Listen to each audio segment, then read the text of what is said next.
Hörmətli dinləyicilər, dəyərli müəllimlərimiz, əziz şagird yoldaşlar və gələcəyin işığı FM-in sadiq izləyiciləri. Sizi yenidən salamlayıram. Bugün efirdə sizinlə görüşmək, səmimi duyğularımı paylaşmaq mənim üçün böyük bir qürurdur.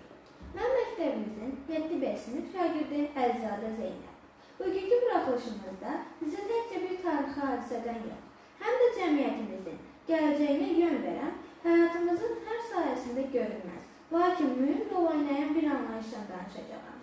14 oktyabr Dünya Standartlaşdırma Günüdür. Bəli, bəzən bu söz bizə bir qədər texniki, bir qədər də rəsmi səslənə bilər. Lakin gəlin bir anlıq düşünək. Həyatımızın elə bir sahəsi varmı ki, orada da standart olmasın.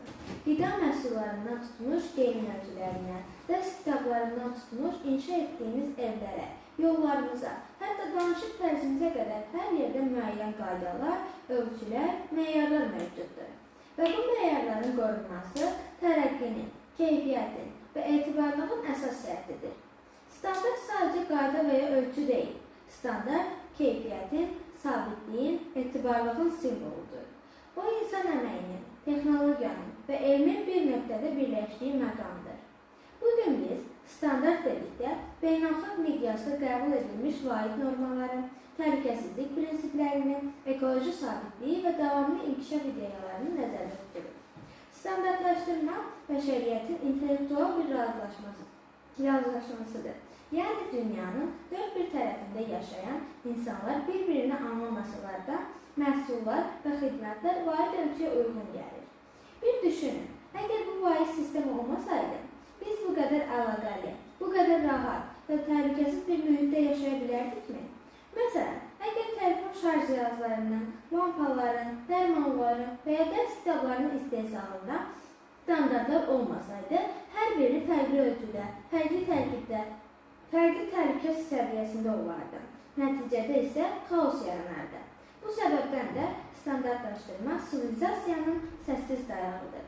Dünya Standartlaşdırma Günü ilk dəfə 1970-ci ildə qeyd olunmağa başlandı. Bugün Birləşmiş Millətlər Təşkilatına tabe olan ISO, Beynəlxalq Standartlaşdırma Təşkilatının təşəbbüsü ilə formalaşmışdır. Hər il bu günün əsas divisi müxtəlif mövzular üzərində qurulur. Keyfiyyətə zəmanət, davamlı gələcək, innovasiyalara etibar. Hazırda 160-dan çox ölkənin bu təşkilatın üzvüdür. Azərbaycan isə 2003-cü ildən etibarən ISO-nun tam hüquqlu üzvüdür. Ölkəmizdə bu sahəni Azərbaycan Standartlaşdırma İnstitutu idarə edir.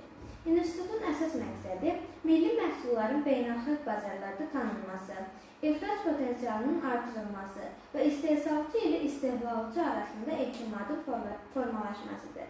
Bu sadəcə sənaye və iqtisadiyyatla bağlı məsələ deyil. Bu həm də mədəni, mənəvi və sosial məsələdir. Çünki standart təkcə məhsul deyil, insan münasibətlərinin də tənzimləyicisidir.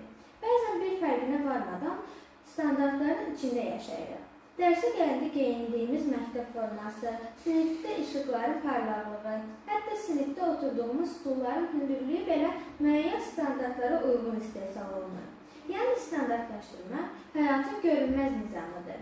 O, bizim təhlükəsizliyimizi qoruyur, sağlamlığımızı təmin edir, keyfiyyətli təhsili, müasir texnologiyanı və səmərəli idarəetməni təmin edir. Elə bu baxımdan da Dünya Standartlaşdırma Günü yalnız mütəxəssislərin deyil, hər birimizin bayramıdır.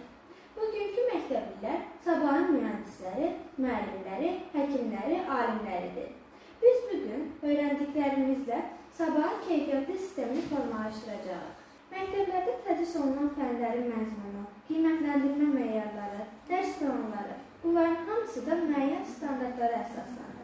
Bu, təhsildə bərabər imkanlar, obyektiv və şəffaflıq yaradır.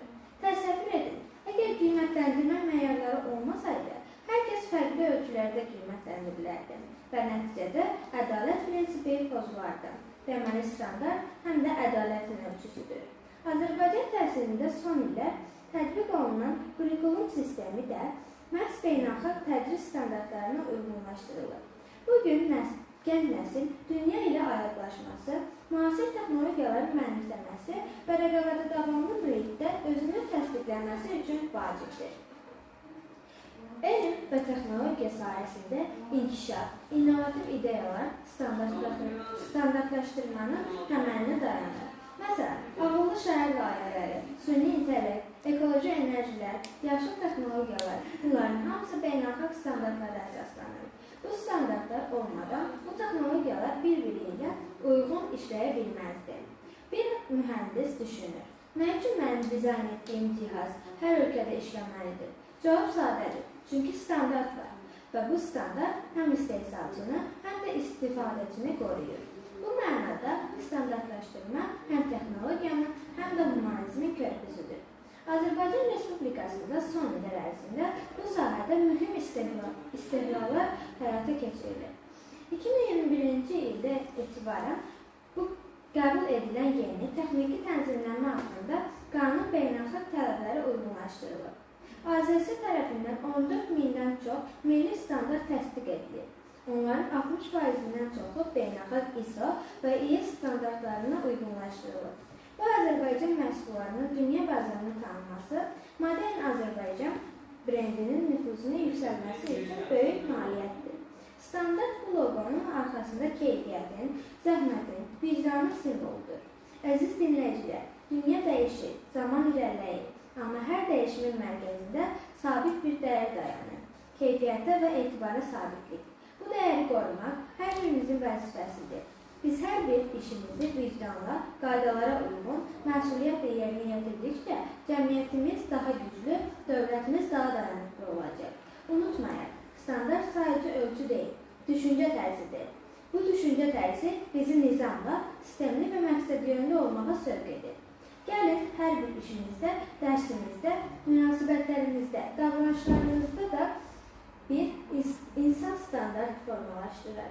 Bu standart dürüstlük, qayğı, əməksevərlik, vətənpərvərlik və insanlığa hörmət kimi dəyərlərə dolu olmalıdır. Hörmətli dinləyicilər, bugün Gələcəyin İşığı FM-in efirində sizinlə birlikdə Dünya Standartlaşdırma Gününün mənəvi, elmi və sosial məzmununda səyahət etdik.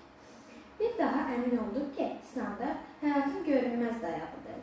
Keyfiyyətin, təminatın, gələcəyin etibarlı zəmanətidir. Mən 7 sinif şagirdi Əlizadə Zeynəb. Sizə təşəkkür edirəm. Hər birinizə nizamlı, keyfiyyətli, məqsədli bir həyat arzulayıram. Evrimizi dinlədiyiniz üçün təşəkkürlər. Gələcəyin işığı daim yanar. Çünki o, biliklə, zəhmətlə və sevgi ilə bəslənir. Sağ olun, növbəti buraxılışlarda görüşənədək.